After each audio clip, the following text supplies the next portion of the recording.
Hello, my name is Cynthia Owens, and I will be doing the prenatal patient education today. Let's get started. My patient, I'm going to call my patient Stephanie. All right. Hi, Stephanie.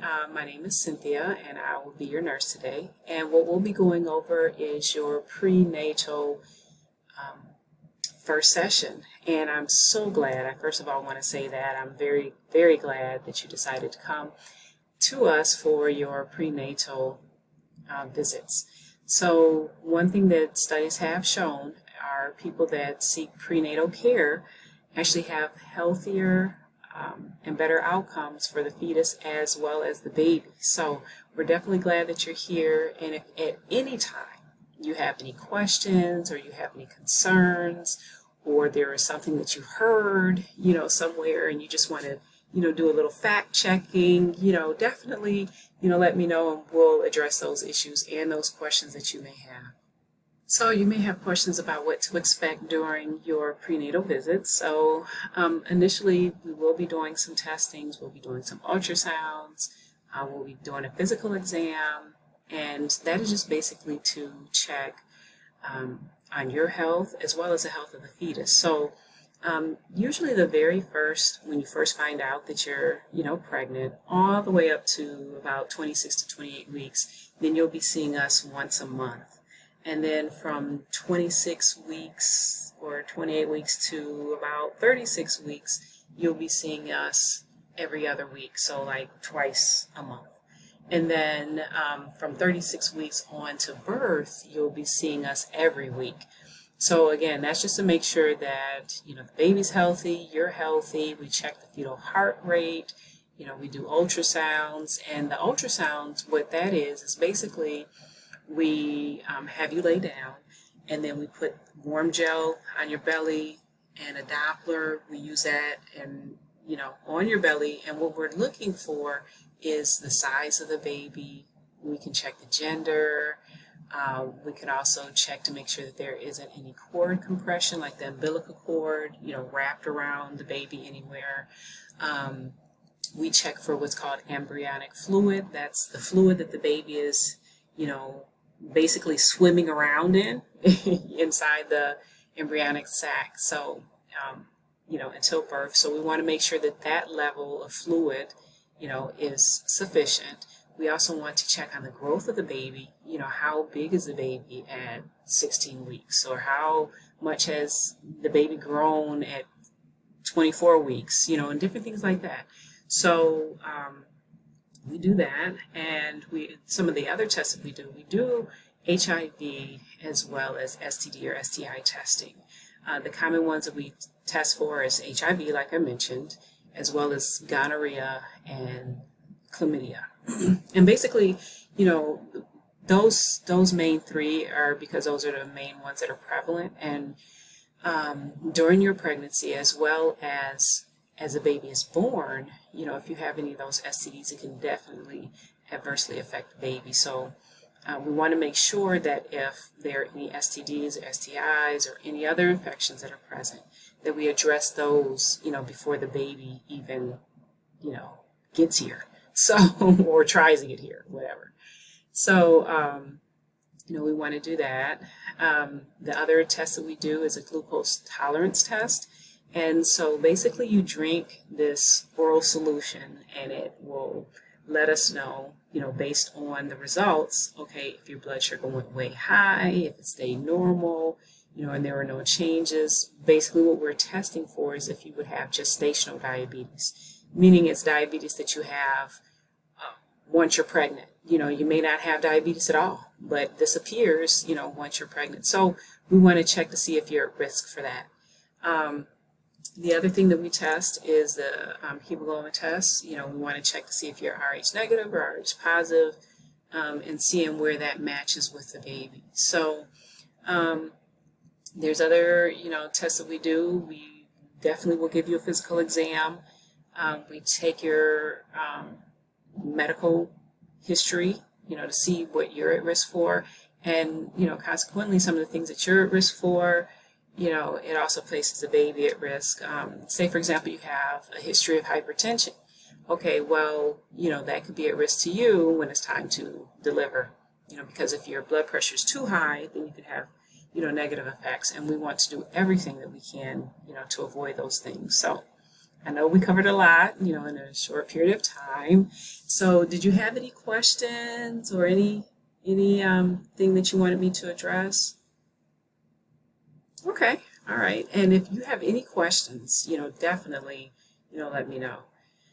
Okay, and the other thing that that we will talk about as well is the nutrition. That is one of the things that are essential to a healthy pregnancy is the nutrition. So we want to make sure that you have a balanced diet, that you're eating enough food, and not just eating enough food, but nutrient-rich, dense food. Because what you eat, essentially the baby is eating. So, we want you to have a balanced diet of fruits, vegetables, meat, proteins, lean meat, different vitamins like vitamin D. We also want to make sure, that you're on a prenatal multivitamin because we want to make sure that you're as healthy as you can be so the baby can be as healthy as he or she, should be as well. So their health, a lot of it is based on your nutrition, and then we also want, along with that, make sure that you stay hydrated, because that also affects the amount of fluid that the baby is in. If you're not drinking enough water, then, the baby is basically in there, not having enough embryonic fluid, and that can cause, health problems as well. The other thing that we would want to, discuss as well is exercise. So we want you to, be healthy, be fit, especially if you're already physically active. I don't know if you, participate in any sports or anything like that.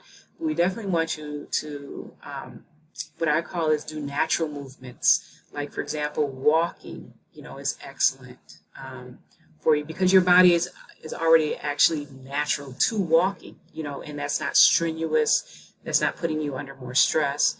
And in turn, it's not going to put the baby under a lot of stress. Another exercise, if you're into swimming, that's good because it's very low impact, but yet it has very good cardio, that's associated with it. So it'll keep your heart level up, your heart rate. And of course, the more blood you have flowing, the more oxygen is, getting to you. It's also nutrient, dense oxygen getting to the baby. So there's a lot of positives to exercising. However, we don't want you to do anything that's strenuous or that will place you or the baby at risk. For example, I wouldn't recommend running on a treadmill, because that's too easy for you to fall, and we certainly don't want you to fall and something happen to the baby.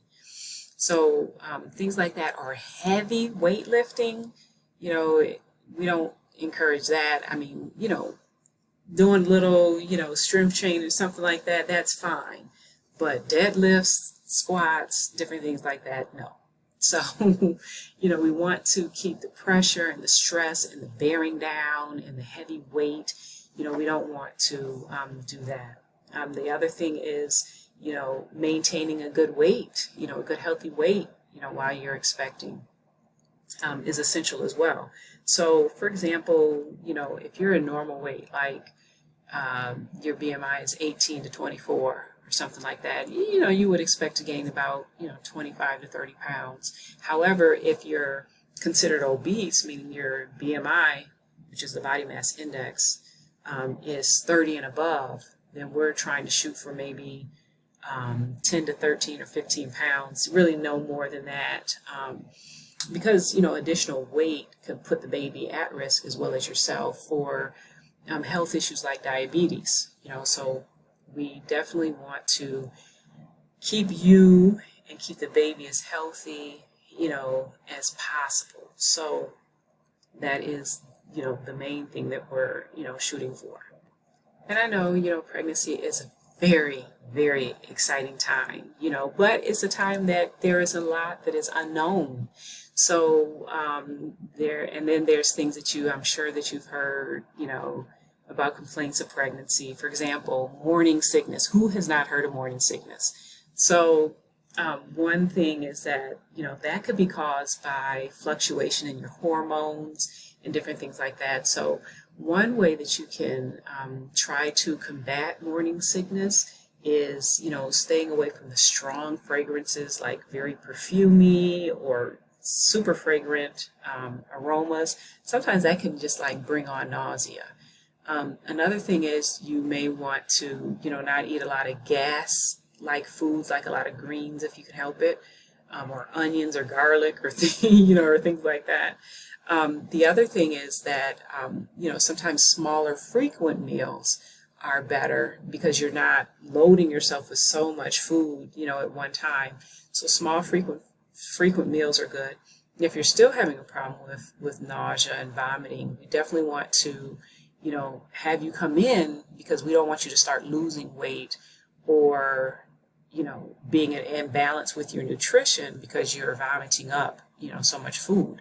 So there's measures that we can take if that happens. Hopefully we won't have to have that issue, but if we do, there's something that could be done to prevent that.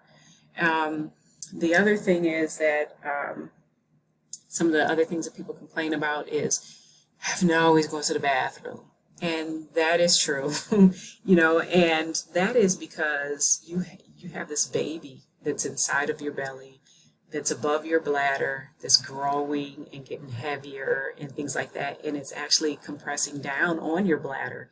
So not that your bladder actually shrinks, like it just gets smaller, but because of the weight and it's pressing down on your bladder, then it doesn't have as much capacity. So that's what's causing you to have to use a bathroom more. Now, there could be other underlining things, but usually that's what it is. And if there is something underlining, we definitely want to address that, as soon as possible. The other thing that, people often complain about is swelling, like their legs are always swollen or something like that. What you can do to, help minimize that is making sure that you drink enough water, that fluid and everything is not backed up and just staying, in your body. The other thing that you want to do is, sit down, relax, put your feet up. Usually elevating your feet will help with the swelling of like your ankles or your feet or different things like that. But most of all, we just want to make sure that you're healthy. We want to make sure that, if you have any questions, we can answer those. Or if you have any concerns, there are things that, because this is a time that you may not know anything about because this is your first baby, or you have other children, each pregnancy may be different, because it's a total different body, that is being created there. So, if you have any concerns, like common things would be like bleeding or cramping. A lot of times those are normal because your body is adjusting to having a baby inside. So, but excessive bleeding or excessive pain, those things, are not normal. But the one thing that I do want you to know, that if you have questions or if something just doesn't feel right, or you're not sure about something, you can always call. You can always, call us, ask us questions, and we're here. You can always schedule an appointment. We'll make sure that you get in because, again, we want you to have less stress. We definitely don't want you to have a stressful pregnancy. We want you to have a healthy pregnancy, and we want you to be healthy and, less stress, because whatever it is that you're experiencing, goes to the baby as well. So if you, like I said, if you have any questions, any concerns, it doesn't matter how big or small it is, or if you think, that doesn't matter, or if I ask that, I will feel stupid, or something like that. No, ask. At this point, you do have mother's intuition. So if you feel like something is not right, let us know, and we'll address it. Okay, so, I know that we went over a lot. Do you have any questions or anything that I didn't cover or anything that you're wondering about? Okay, all right, well, What we'll do next is we're going to get ready to have the ultrasound, like I mentioned, earlier in our conversation.